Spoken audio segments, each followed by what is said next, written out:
Hi everyone, welcome to TTFF's 20 program, and thanks so much for joining us.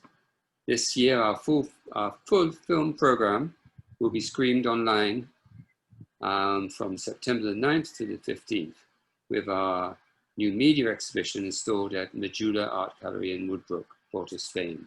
So if you want to check out our full film listings, and you have to pay for the film bundles at online.ttfilmfestival.com, and it's really worthwhile because you're getting some fantastic bundles, or you're getting, like today, a fantastic film. We'd like to thank all our TTFF 20 sponsors and partners. TTFF 20 is given leading sponsorship by the Ministry of Tourism, Culture and the Arts, contributing sponsorship by Republic Bank Limited, with Shell Trinidad and Tobago Limited supporting TTFF 20's online industry events.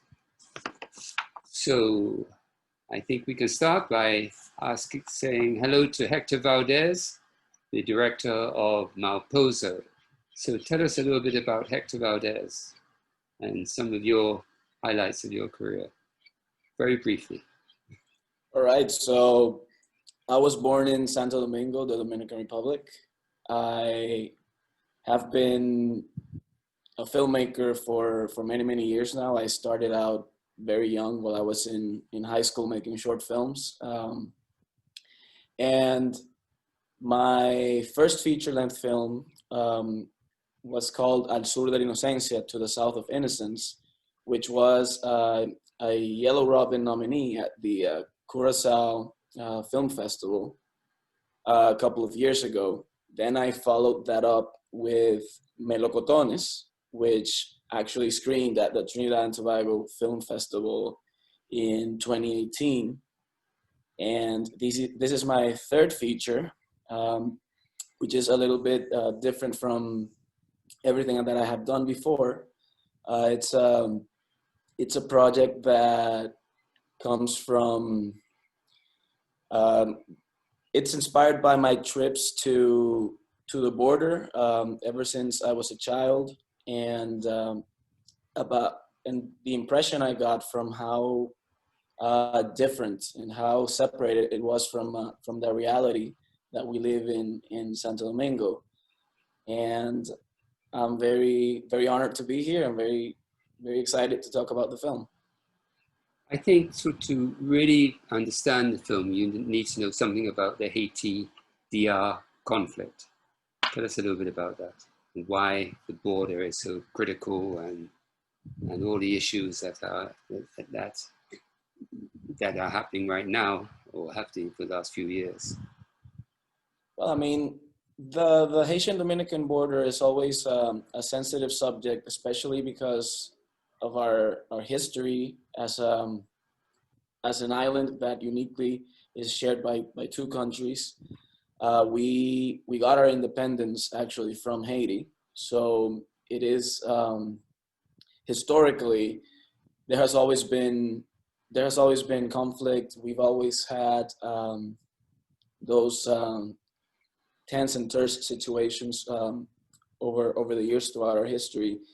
And the current situation right now has become a little bit more dire, because we also have a shared economy that I think is something that is reflected in the film. Every border town along the border with Haiti shares a binational market in which both sides, it's like a free, like a no man's land where both countries get to make commerce, but it is also ripe with a lot of racial tensions, a lot of illegal businesses, and it is quite a hostile place.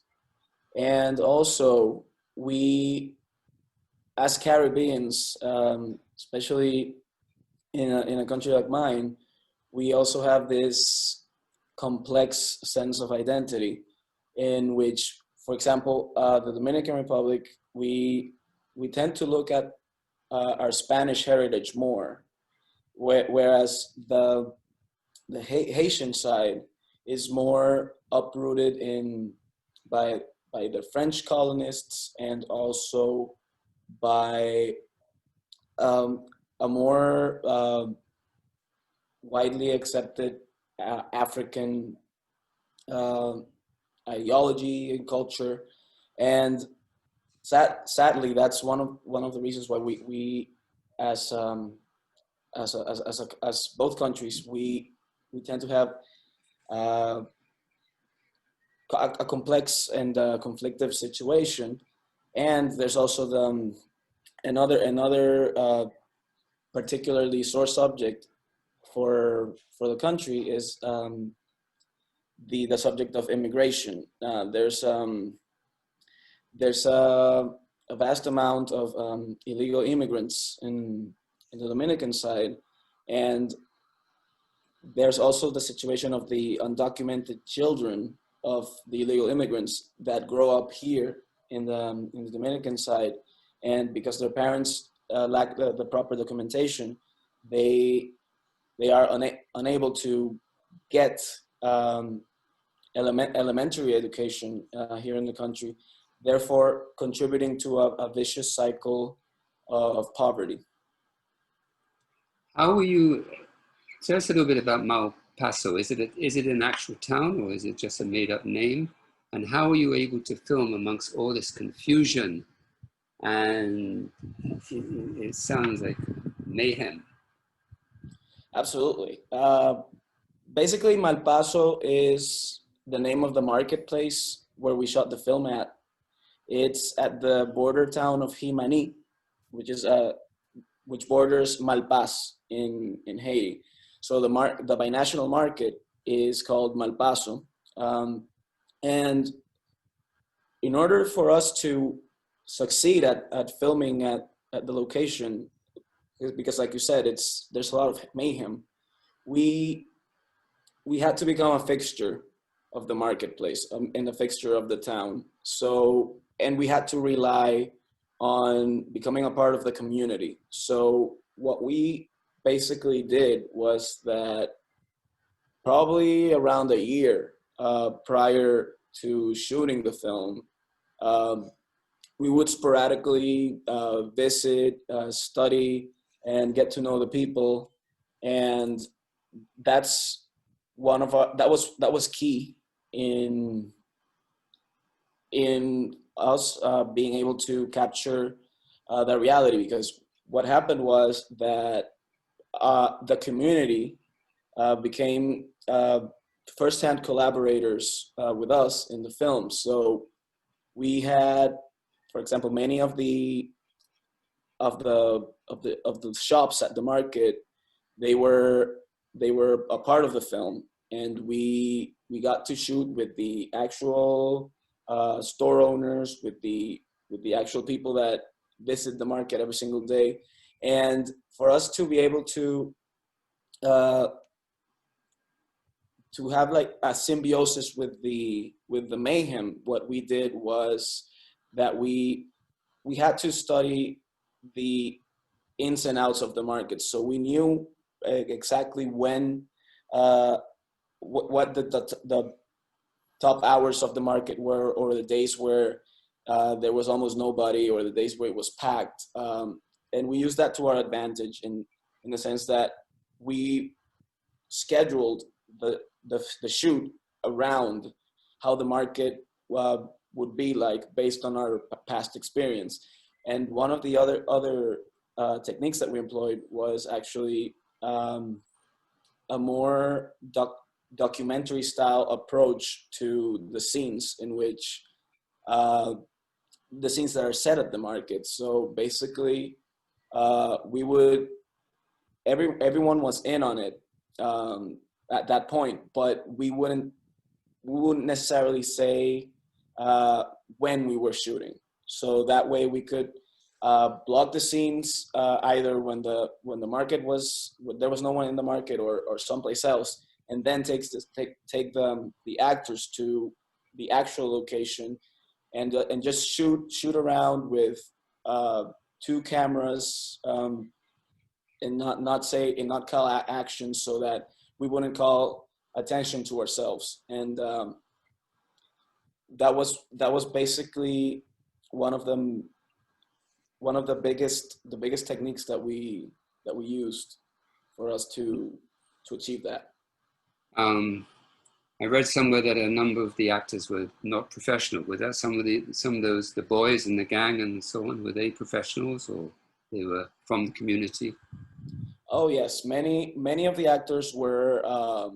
I think that around 98% of the actors were either non-professionals or kids and people from the community itself. We held casting sessions. Like I said, the community became a part of the shoot very early on. So that included casting sessions with for many of the lead characters and for many of the kids in the gang at Malpaso, and also the two main kids, Candido and Braulio. They were the ones that had been Candido.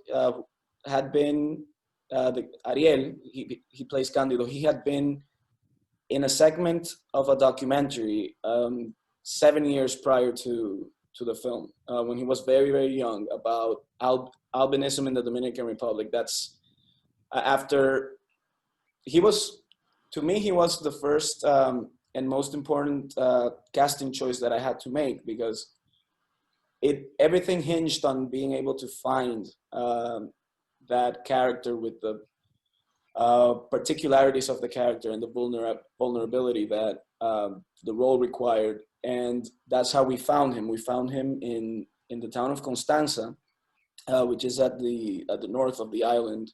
And there's an albino community in Constanza. And he had been in a documentary when he was very young that was about the subject. His brother, Braulio, he had also been in I think it was he had a small role in a film when he was very young. So they were both inexperienced, but they had that inkling and that desire. They have that desire to be in film. So that was very interesting for me, in the sense that they were already acquainted with many of the technicalities that a film shoot entails. I noted the film was in black and white. Were you influenced by Italian neorealist cinema or cinema novo from Brazil? These maybe these influenced you a little bit? Yeah, definitely. Italian neorealism for me was definitely an influence, especially at the more grounded parts of the film, which are the marketplace and the day-to-day businesses that go on in the market.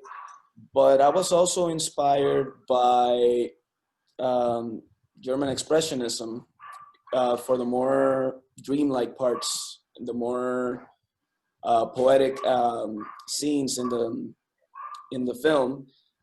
And I would say that also when discussing with my DP, Juan Carlos, we constantly went back to the films of Andrei Tarkovsky. Ivan's Childhood is also a big influence for us. And the sepia scenes in Tarkovsky's Stalker were also a big influence. And black and white? Well, the black and white came to be because first of all, even at the point where the film was just a synopsis many years ago, there was always the play of the moon and the night, and that was the basis of the character dynamic between the two siblings. So we knew very early on that we wanted to at least try to make the film in black and white and try to see if anyone would support the making of a film in black and white. And once we started getting deeper into the development of the film, we realized that it was not only the most poetic choice, but it was also the best choice to achieve technically what we wanted to, especially I always go back to the scenes of the market. The scenes of the market were very pivotal for that decision, because from a technical aspect, there were two things that came into consideration. One being that there are so many competing elements in the frame for your attention. When shooting at a place like the market, there are many colors competing, and there's a lot of people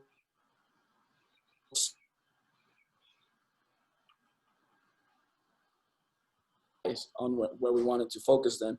And the other technical issue that needed to be solved was the mixture of formats.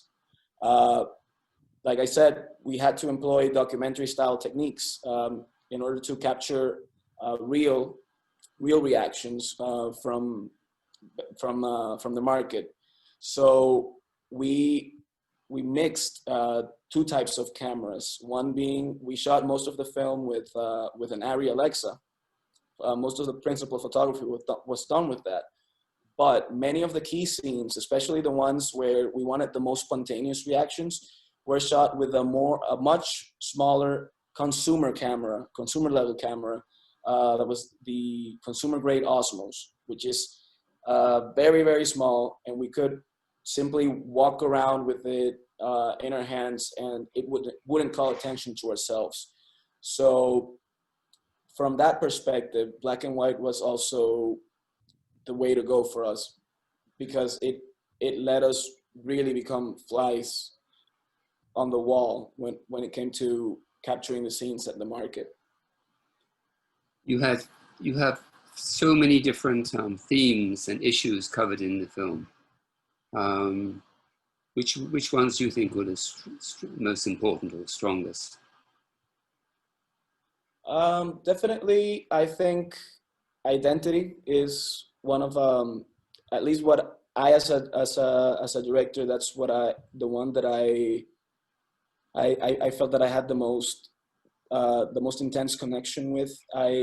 Both of these characters, they're trying to find their place in the world, and I think that's a universal issue that as humans we all go through, and I think that's what allows for the story to reach a level of universality.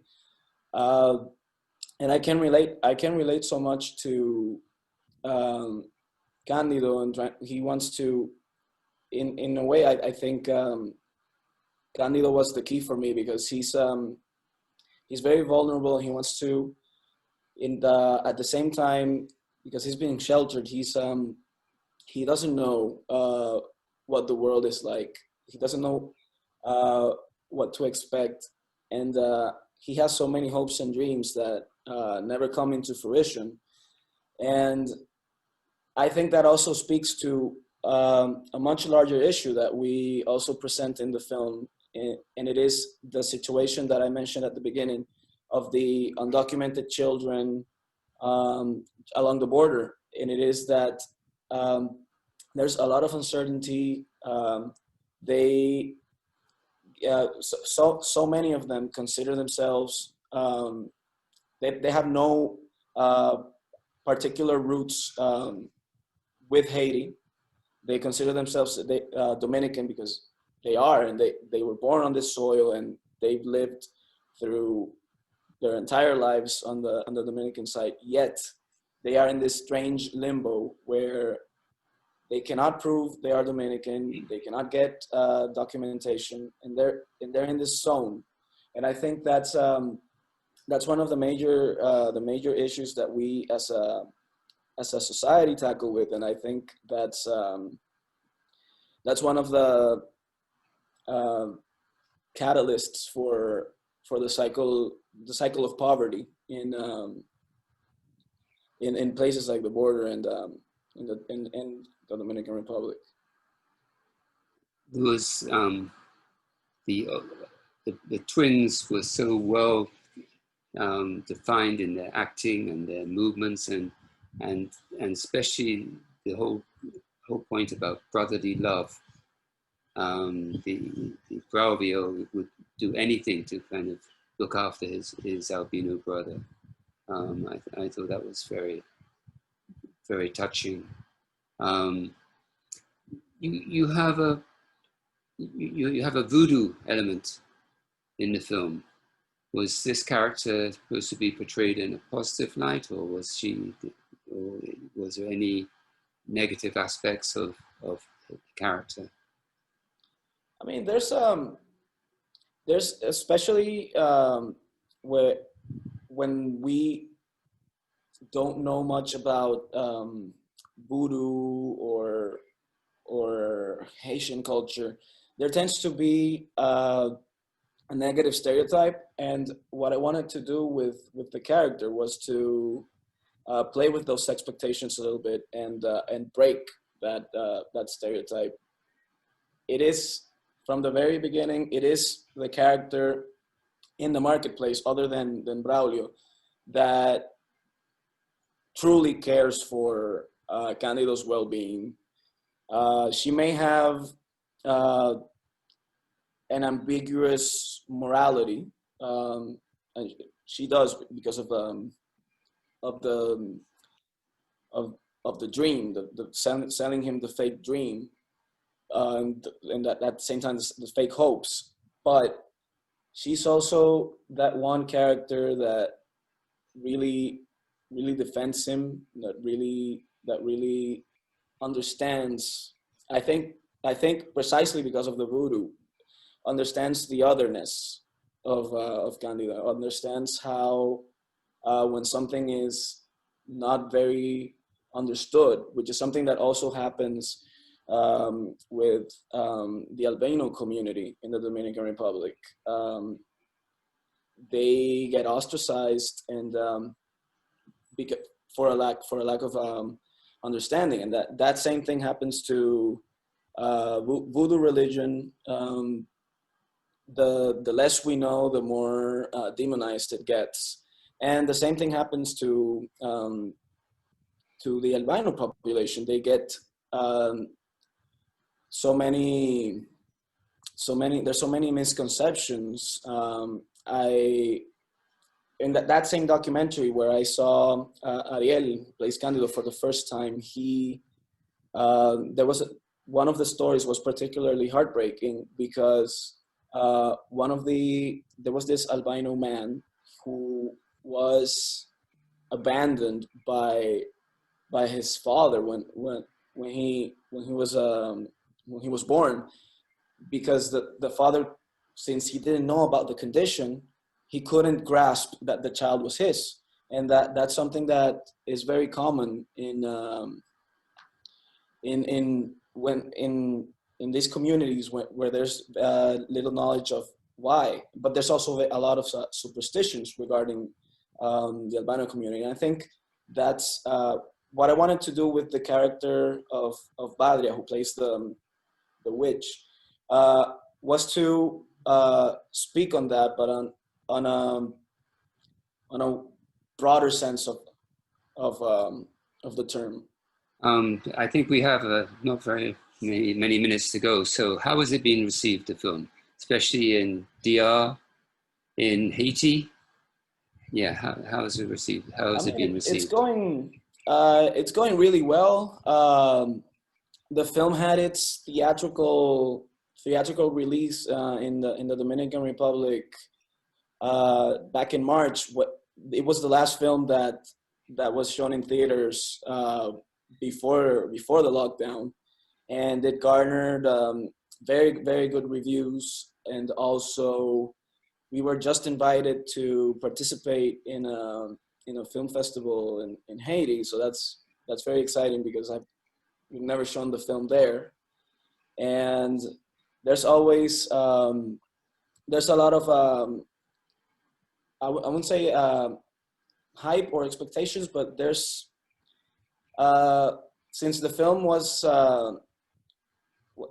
release was cut was cut short because of the lockdown, there's a lot of people that are constantly in our social media asking, when is the film getting re-released? We really want to see it.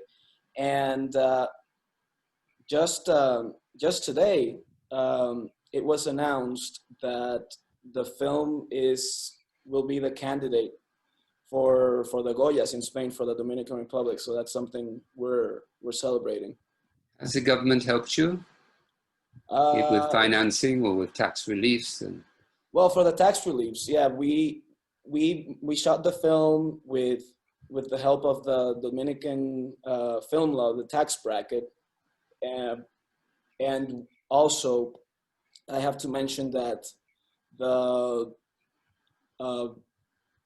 I don't know what it's called in English, but it's the border, basically the border patrol at the border. They were also very, very helpful in terms of offering guidance, and always they were always there for support, and that was also a big help for us, especially at the beginning when we were strangers at the border. That was very, very helpful.